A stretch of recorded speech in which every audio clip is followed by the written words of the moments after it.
Welcome back to a brand new episode of the Feminine Reset podcast. My name is Urania, and in today's episode, I want to talk about something I feel every woman needs to hear.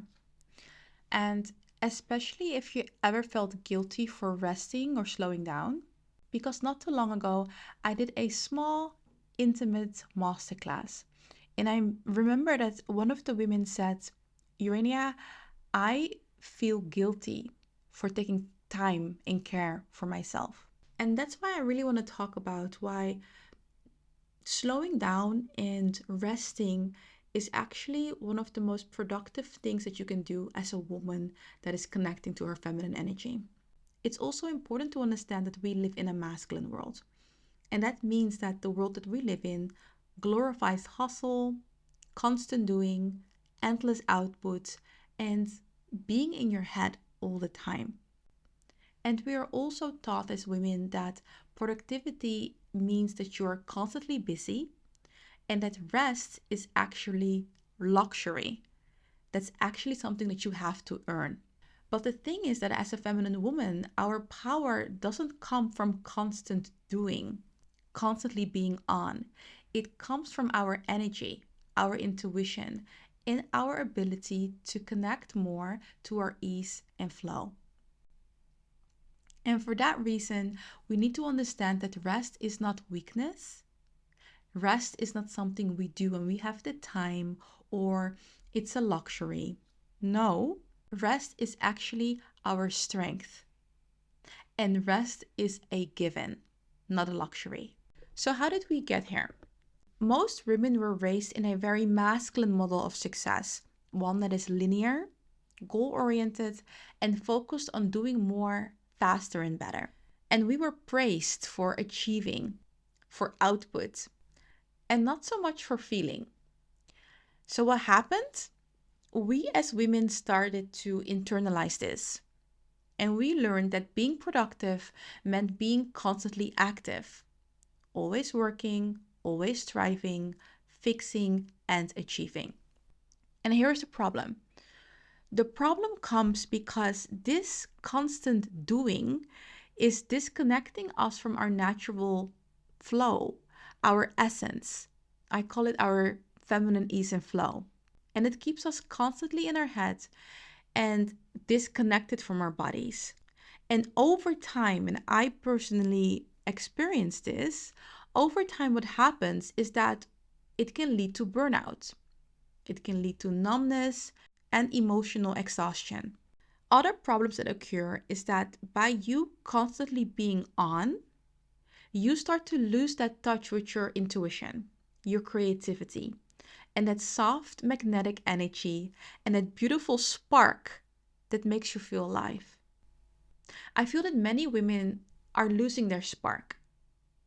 That extra thing, that sparkling, like those glitters in their eyes, that beautiful spark in their eyes, that extra joy for life. Most of us are stuck in living on autopilot. And I don't want to make the comparison, but it feels like most of us are just living like machines, doing what we need to do, go through the day, go through the motion, same thing every single day, every single week, every single month, until one or twice a year we have something to look forward to. We lost our spark. And the reason we lost our spark is because we are so stuck in our masculine energy. It's that beautiful feminine energy that brings us our pleasure, our joy for life, our fire, and that spark.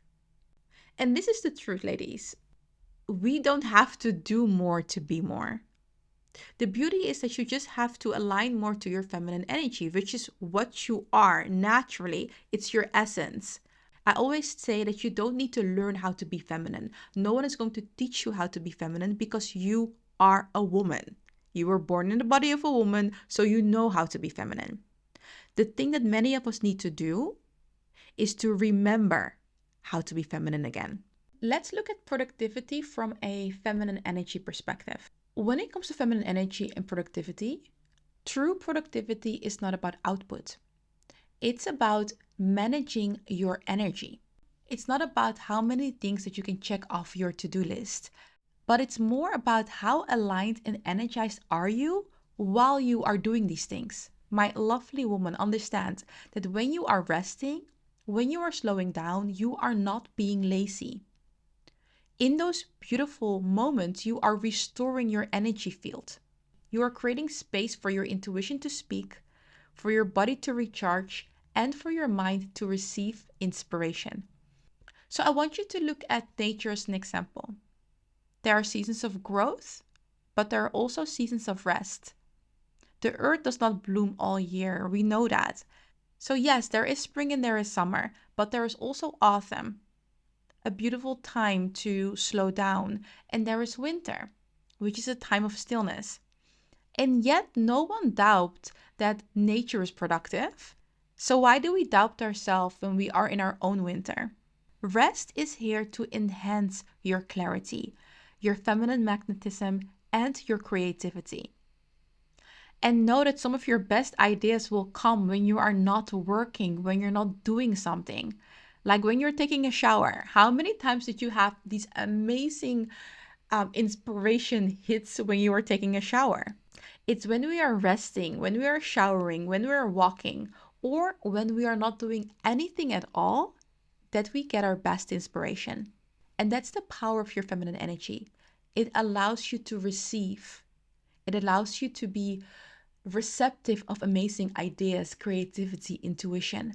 It's also good to realize that rest is not the same as sleeping. Rest and sleeping are two separate things. So, what we want to do is to learn how to practice intentional rest. I want you to start seeing rest not as a break from productivity, but as a part of your productivity strategy. Rest doesn't mean that you are sleeping all day long, you're passive, you're taking weeks off. Intentional rest can look as simple as a slow morning without rushing, or a few minutes of deep breaths before you start your new tasks, or a walk without your phone, which is one of my favorites, or a quiet evening with music and candles. This is the key to intentional rest. These are the simple things you can do to really restore your own energy.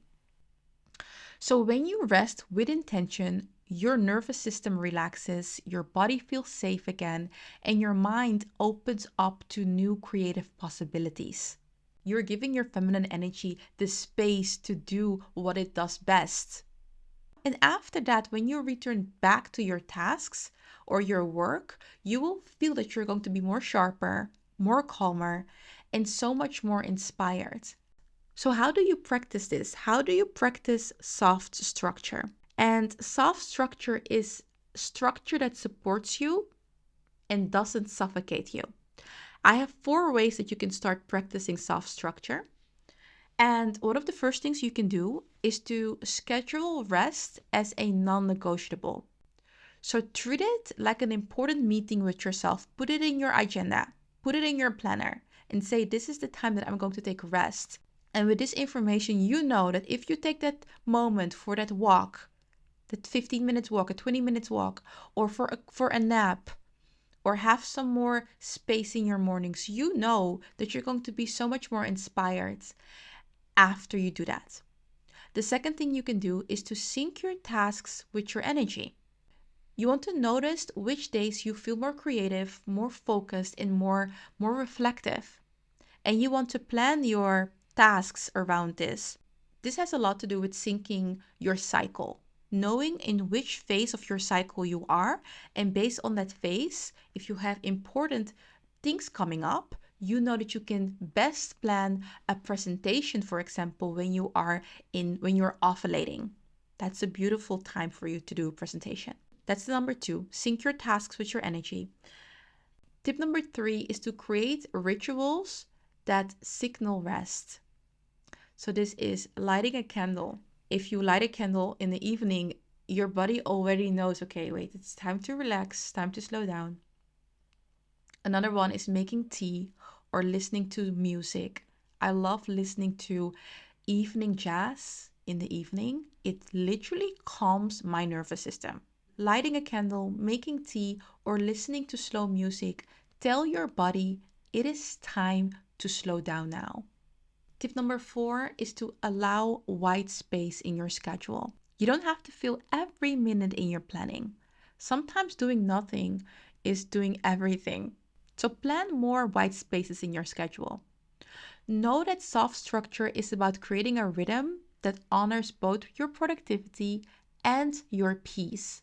It's that balance between doing and being, which is the balance in a beautiful dance between your feminine and your masculine. So, my lovely lady, know that rest is part of your productivity strategy. You need rest in order for you to perform at your best level. And I hope this information was helpful. I hope you're able to implement this or adopt this in your own life. And I want to thank you so much for listening to this episode. And remember, you can be both soft and powerful. You don't have to choose. See you in the next episode, ladies.